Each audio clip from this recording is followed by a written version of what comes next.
Hi there, hello, salut, bonjour. I hope you're doing very well from wherever you're watching at this moment. As always, it's a privilege for me to connect with you. And I also always like to thank you for your continuous commitment as you support this movement by sharing this content to all your circles, subscribing to the channel, which is always important for us to continue to grow, and for liking because it continues to show activity on the platform. And also, those that have even given super thanks, there's a button on the channel that says super thanks. Some people have clicked on it and donated something to contribute to the work that we do. I really appreciate it. Thank you so much. If you haven't subscribed, please just take a moment to do so. It's just a few clicks. When you connect, 3 things you can do that helps to grow the channel. You click the subscribe button if you haven't. You click the like button to show your interest in the content if you like it, and also to comment if you have some thoughts or to share within your circles so we continue to grow the movement.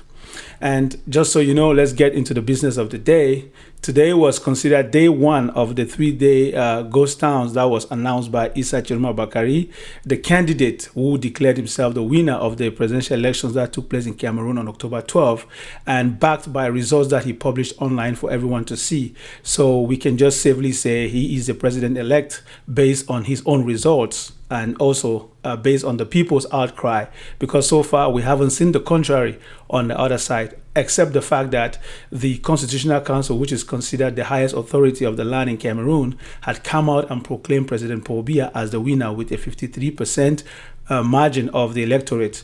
And since then, protests erupted. So many people were arrested, so many people shot and killed on the street because they went to protest peacefully, and it's just been a chaotic moment for the country. And observers have been concerned about the future of the country because, as you know, President Paul Biya is now 92 years old, almost to be 93, and he's been governing the country since 1982, which makes him the oldest president in the entire world. And Cameroon is a country with a youthful population that is almost 65-70% of the population. And even at that, with the level of poverty, dilapidation of infrastructure, and also lack of certain basic amenities, and whereas there's been high corruption within government offices, it is so to tell you that the people were fed up and wanted change. And for once, they were so close to getting that change before the Constitutional Council made a declaration that left so many people wondering what really happened on October 12, because the videos of irregularities as well as the cry of the people that showed that they voted for change. And those are some of the observations that we retain from the statement of Monsignor Samuel Kleda, who is the Archbishop of the Diocese of Douala. In his statement on the 1st of November, he was clear that the people's choice wasn't respected, and therefore elections are not organized in order for a government to kill its own people. And so you see where we stand today, and that's why we're updating you that day 1 of ghost towns was in full effect. And as you know, what was expected to be a peaceful stay-at-home protest has instead revealed 3 Cameroons.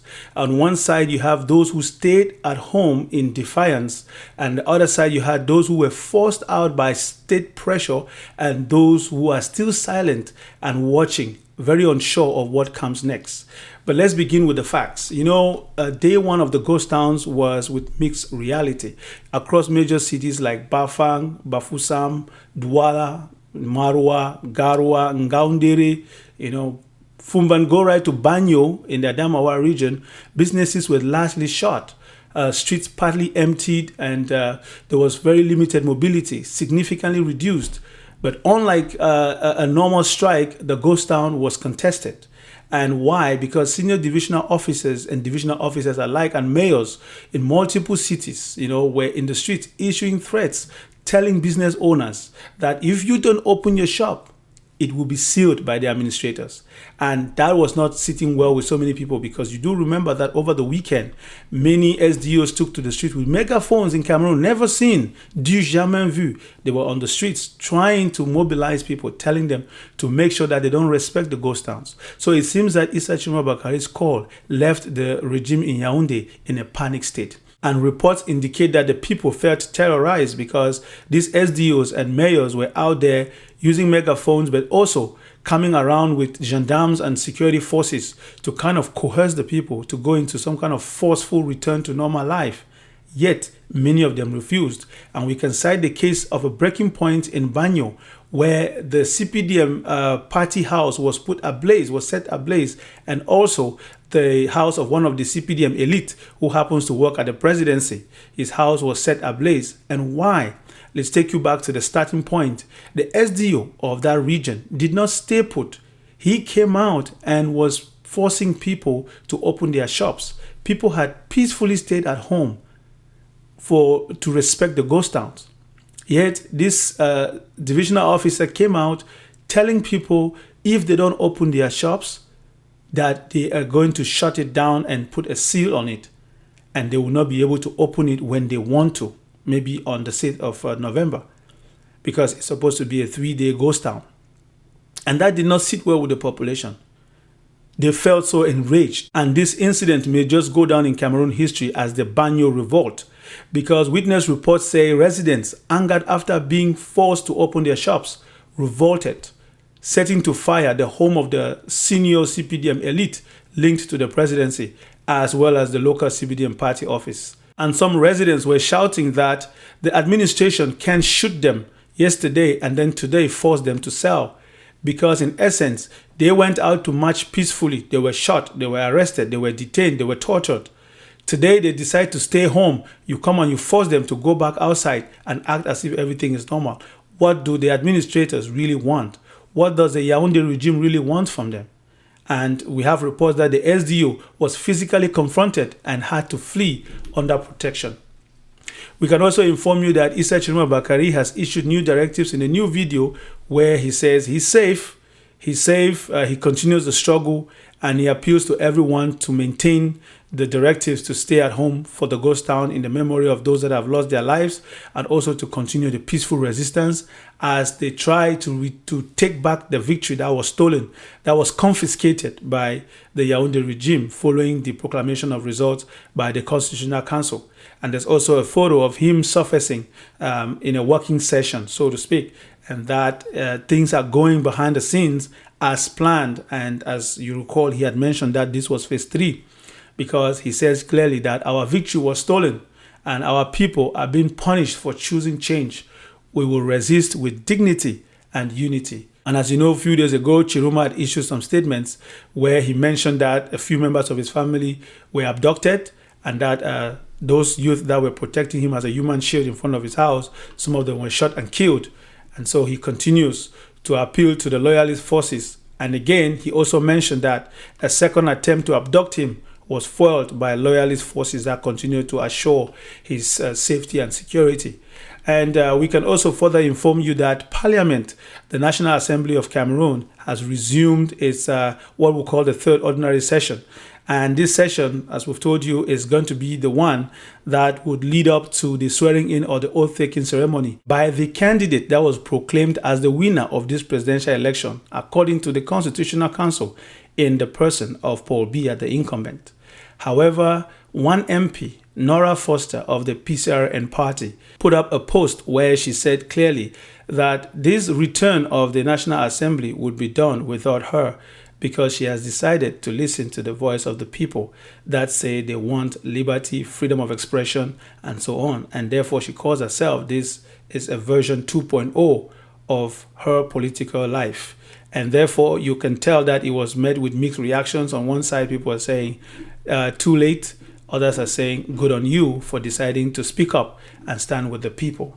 So far, no other MPs have taken that kind of position, at least publicly. We can also tell you about the government response, because the Minister of Communication, René Emmanuel Sadi, came out in two different forms. First, by a written note, which was a communique in which he outlined a couple of things and also went back to the genesis of the crisis in the country, citing the proclamation of the results and also the constitutional prerogatives, as well as what the law says, and also condemns all the different atrocities that have taken place in the country, or calling them the protests, and also talking about a candidate that has proclaimed themselves a winner in violation of the code of conduct of elections in Cameroon.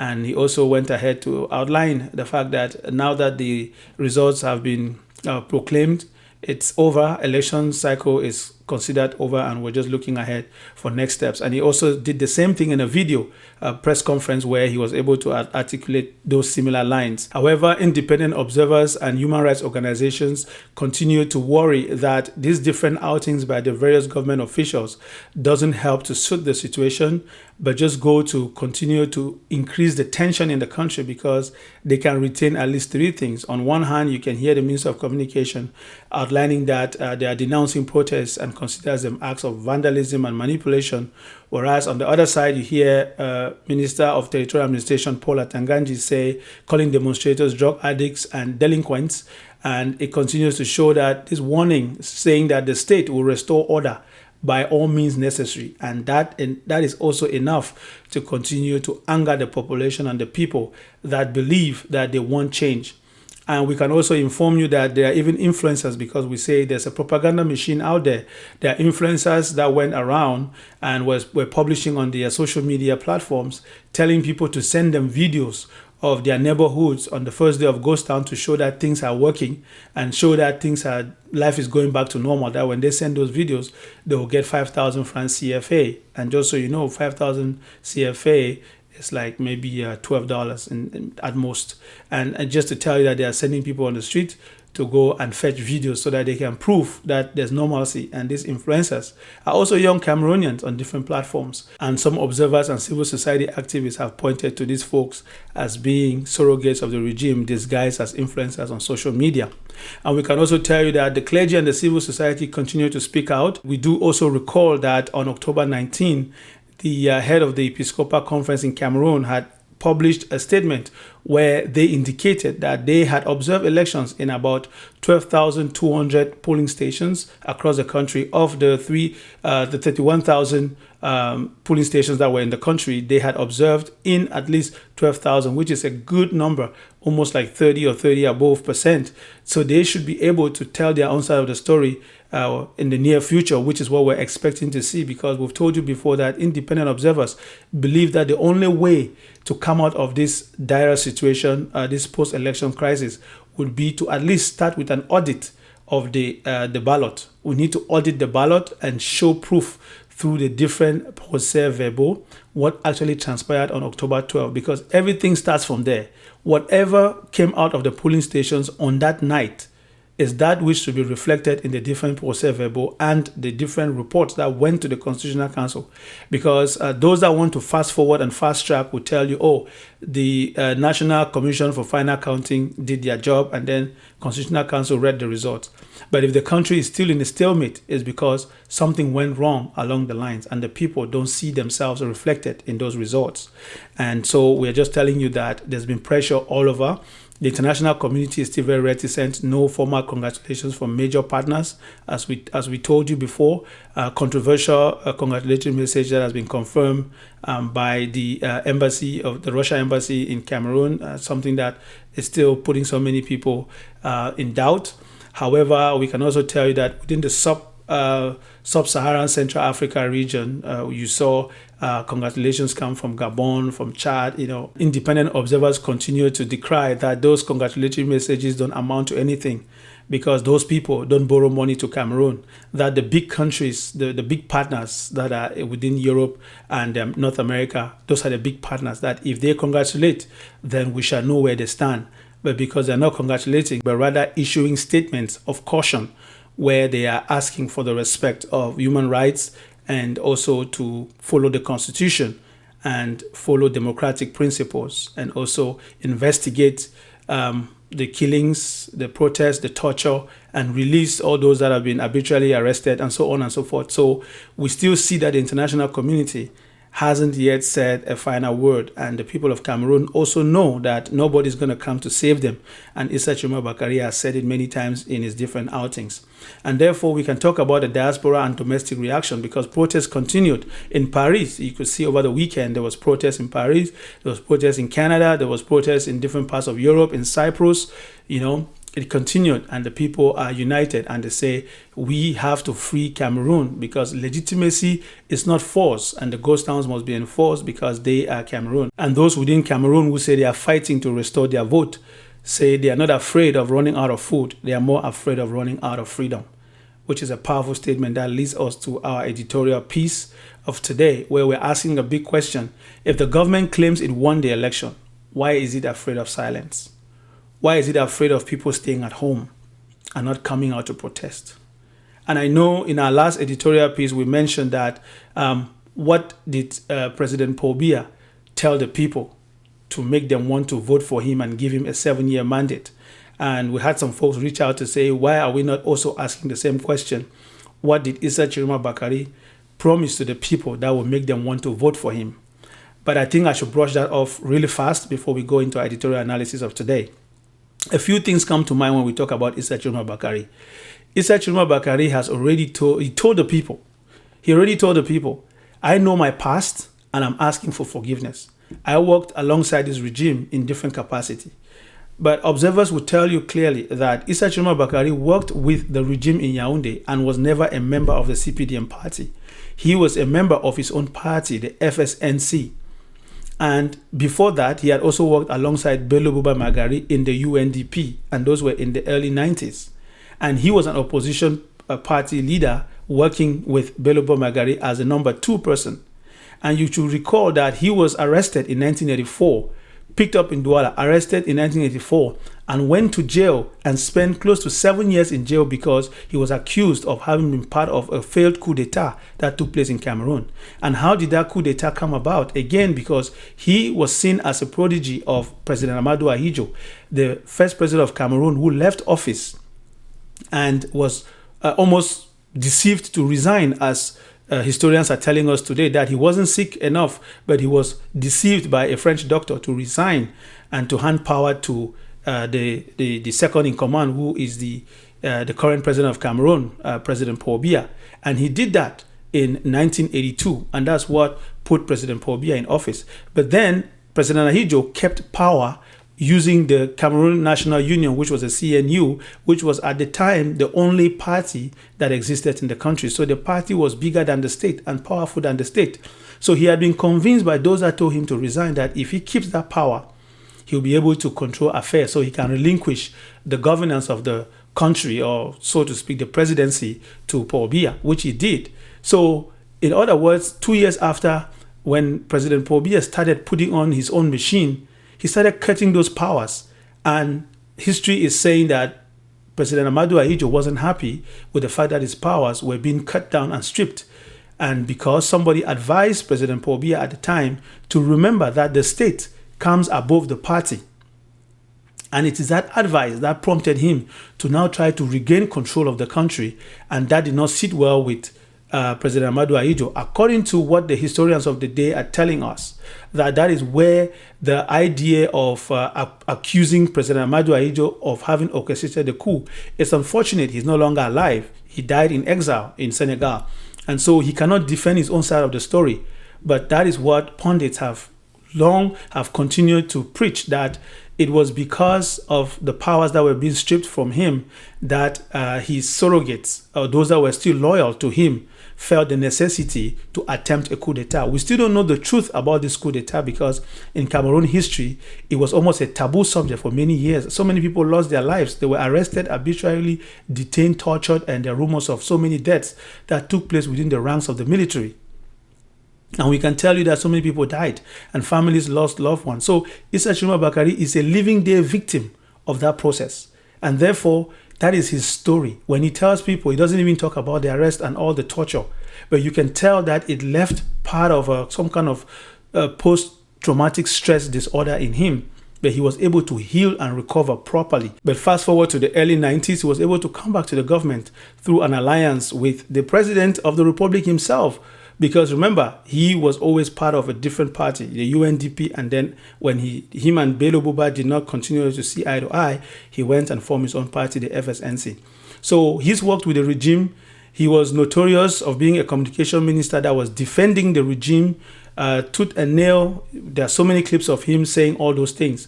However, he has come out and addressed those issues squarely. He did not shy away from taking responsibility and said that everything he was saying he was being coerced, and that is the way the regime functions. You have to toe that line and you have to say those things in order to keep your position and stay in office.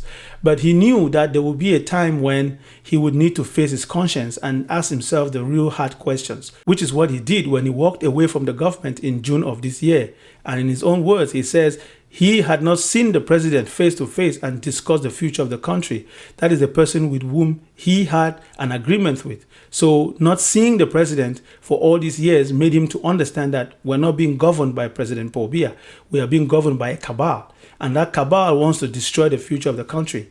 And he was very clear that he has always worked with this government on the basis of certain things as a party that has a stronghold in the northern region of Cameroon. He was always clear about the vision that he wanted to put in place, but he believed that because of the machine that was in place, it would have been better to go into the system and help within the system.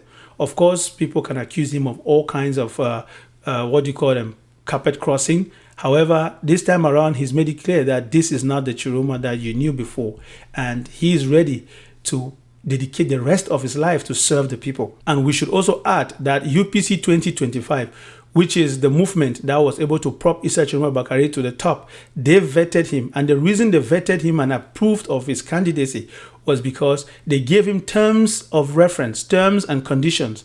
And this is what they gave to all the other politicians who were part of the opposition, that if you abide by this, we represent the people. We've been able to canvass different opinions as to how Cameroon needs to go the next 7 years in terms of the change that we want to see. And in order to test you as a true opposition, you have to agree to these terms of reference, these terms and conditions. And of all the candidates, Issa Tchiroma Bakary is the only person that accepted those terms and conditions. And a few of those terms and conditions are the fact that, number one, he accepted that his mandate would be a transitional mandate, which would be between 3 and 5 years. And that transitional mandate was based on a few things: to address the issue in the Northwest and Southwest region, to bring lasting peace, lasting solutions, to help the people and be able to bring the country out of that crisis that was never supposed to be in the first place. Second of which, the electoral code, to clean it up and make sure that the country has a free, fair and independent body that can do elections and conduct the next elections, put a total overhaul in many institutions, change and revamp the electoral, the governing class. So many of these things are the things that Cameroonians have been asking for decades. And Issa Tchiroma Bakary is the only candidate that accepted. So you can see that the work was carved out. The people also were observant, because even all of this could have been done, and yet the people could have still said, no, we don't want that. But yet, people were waiting for Professor Maurice Kamto to come out and give what they had called mot d'ordre. He didn't do it directly, at least, because we all know that Professor Maurice Kamto, for the last 7 years, had worked tirelessly to build the electorate, to educate them, to empower them, to enforce them, to know their rights. And that is why people were ready.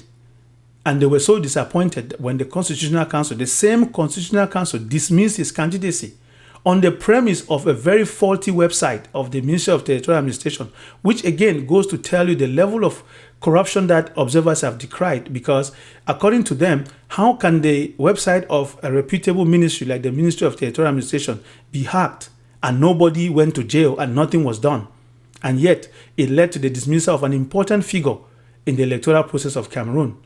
But there you know, even when the candidacy of Professor Maurice Kamto was dismissed, Issa Tchiroma Bakary again was the lone candidate from the opposition who wrote clearly to the Constitutional Council asking them to review that decision and to make sure that they side with justice. So again, he stood out among the rest and did the right thing. So it shows that along the way, Issa Tchiroma Bakary kept on being connected with the people and did just the right things. He could have just benefited from being the right man at the right place at the right time, but also the way he moved, the way he did his things, continued to assure the people that he will fight to defend their vote. And you are seeing it today.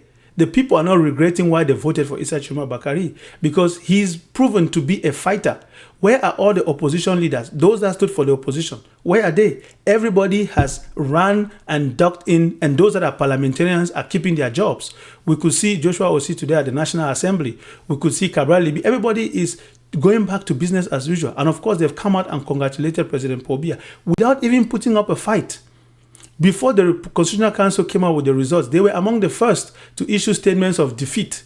How can you issue a statement of defeat without congratulating the winner? They didn't congratulate the winner, they issued statements of defeat. Somebody said, oh, I'm on the third. Somebody said, oh, we lost. And that tells you that the people don't regret why they chose Issa Tchiroma Bakary, because it is showing itself now. They say the proof of the pudding is in the eating. And as such, the people are not disappointed because they are seeing that Issa Tchiroma Bakary, with all that he has been through, the amount of torture, all the things that has happened to his family, imagine the arrest, the kidnapping, all those around him, Jokam Chamani, Anissa Ekane, Florence Ticho, Fabrice Lena, who else? Professor Abaoyono, Patrick Mvum. You hear of all these arrests and detentions, all the people around him, and they are threatening the people they've arrested, asking them to recognize the victory of President Paul Biya, and they've refused. They've proposed them positions of minister and all this, and they've refused, just to tell you how determined the Cameroonian people are. They want to see change. They are not there for a bluff. And just like we've told you before, many of the young people that voted for Issa Tchiroma Bakary said it clear. They didn't care what he stood for. All they knew was that something told them that this is the person that can defend their vote. And this is the person that will bring change. He was humble enough to go to the Northwest in Bamenda and apologize to the people profusely for his role in the Anglophone crisis. Who else has come out in this government and apologized? Those that were heavy partakers in the crisis that you see now in the Anglophone region, especially those that we know that have been championing the economics of war. Where are they? Have they come out to apologize? Do they care about the plight of the people? Over 1 million people displaced, thousands and thousands killed, no record, no accountability. And therefore, you can tell for yourself that Issa Tchiroma Bakary may just have been the man of the moment at the right place at the right time with the right message. And also the people, good on the Cameroonian people, the youth, for example, that were able to see the light and see the vision. Because if not, if it was another candidate, we would not be sitting here today and having this conversation. This issue of elections would have been dusted and put behind us. Because like we've told you before, 1992 is not 2018. 2018 is not 2025. Things are changing as we go. The mindset has shifted. Professor Maurice Kamto did a fantastic job to mobilize his people and to educate them and prepare them mentally. Maybe that also helped because all those people needed to go somewhere and they decided to go with Issa Tchiroma Bakary. And why don't you ask yourself this fundamental question? How can you have a party like the PCRN, the SDF that have been there for long, the UDC, all these other political parties, they've been there for long. Issa Tchiroma Bakary came out as an outsider and was able to beat all of them, even with the results that were published by the Constitutional Council, which are still highly contested. Even with those results, Issa Tchiroma Bakary came out on top with 35% That is just to tell you that he was the candidate, almost like a divine person. And he keeps saying it, that only God and the people are protecting him because this movement is bigger than him. He himself was shocked at his performance. Because yes, you can have confidence that you're delivering the right message, but it's the people. That's why a presidential elections is a man and his people. And just so you know, if not for the threats that you've seen yourself, the communiques here and there, the warnings that people's stores will be sealed forever permanently in a country that's already suffering from grave poverty and impoverishment, again, imputed on the regime for 43 years, has done nothing to better the lives of many Cameroonians except for the bourgeois elite of the CPDM party. And observers are very clear that if the government claims it won the election, why is it afraid of the people's silence? Because they're threatening people now, asking them to come out.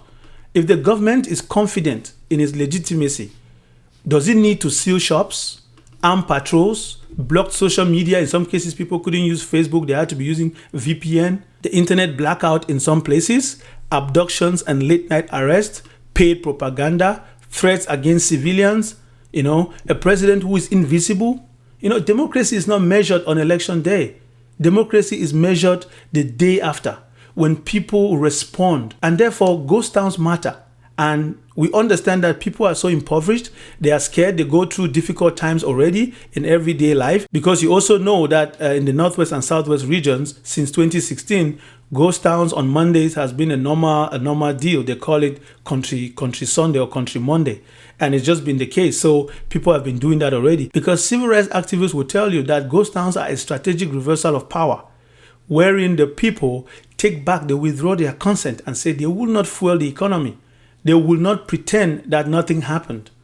And we understand on the other side why people can't obey ghost towns. It's not because they don't want to. And observers have been able to outline a few reasons and say, hunger is real. People are hungry. And that's why you see, even when they said there was protest, you could see the people going to get things like fish. Because if you've been governing properly for 43 years with all the money and the wealth and the resources that Cameroon has, why would people feel the need to steal fish during a peaceful protest? Because again, the regime in place is good at impoverishing the people. You could even see the senior divisional officer in a video talking to people at the market, at the meat market, and telling them that they don't practice politics. People should first of all sell because, of course, hunger beats conviction. When people are hungry, they first of all need to open the market and sell. And he's telling them that we can all want change, but we should first of all open markets and do business.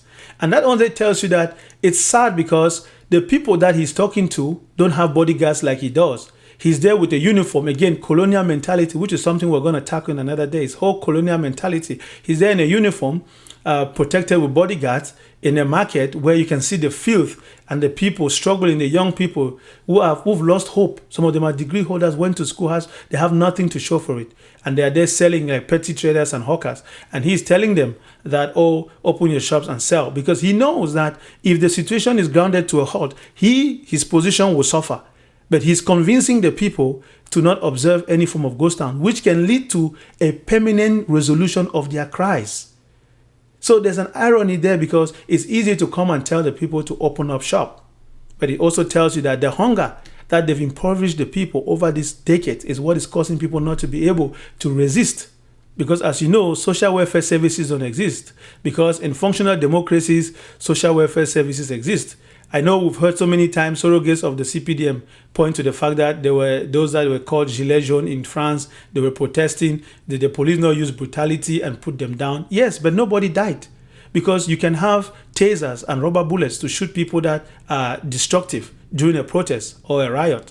But you cannot kill your own people with live rounds. So, and that comparison doesn't hold because these people were crying for different things. If the people in France were crying because their vote was stolen, that would be a different ballgame. You not even have where to stand. So we're talking about different issues here. So again, you understand that the people have never been taught some high level of civic sacrifice. And that is why it's hard. And 70% of the economy is in survival basis. So the question is not why didn't everyone obey ghost towns? The question is why should they have to after 43 years of misrule? So the core truth here is if a president needs the army to force people to open shops, if he needs police to arrest dissent, if he needs propaganda to stimulate normal life, then the people did not elect him. They are surviving him. And that is what we should remember. Because we've told you before, Cameroonians didn't choose Tchiroma because he was a saint. They didn't choose him because he was perfect. They chose him because he campaigned. He was on the grounds with the people. You saw the crowd, you saw the masses. He spoke directly to the people. He promised restructuring, not continuity. Because let's not forget, he's also seen as a leader that the people know will listen to them and they'll be able to take him out of office should he not respect that which he promised and that which he agreed to deliver on. And that's why even where he sits, he could have accepted to negotiate with the regime and take a post of prime minister. As you know, the rumors came out. Those rumors are not false because there's another school of thought out there that continues to say Tchiroma is bird of a feather. He flocks with them. They are the same people. Therefore, they don't believe him. They don't even believe that all that which is taking place is reality. They just believe that it's a show and that afterwards things will go back to normal. He will join the same camp and kind of like, disappoint the people. There's a school of thought out there that continues to spew this particular line of thought. But I think they are mistaken because in as much as you can say that somebody used to be something before, but if they are observant enough, they would understand that there comes a point, even in your own life, that some things happen because it's divine. Because in as much as we like to believe that we are masters of our destiny, but we know that the Creator is the real author of our destiny. And so Issa Tchiroma may just be accepting to follow his own purpose in life and chart the new course because he's been reformed and is a new person. And his actions are proving that more so than those who are saying that it's all a show. And he even penned a response to an open letter that was sent to him by someone, I just can't recall the name off the top of my head, where he was being called on to respect the will of the people and not allow the protest to die down. So he should continue to give directives and to step out there and not do what happened in 2018. Which means that the case of Professor Maurice Kamto, as you all know, he was arrested, sent to jail.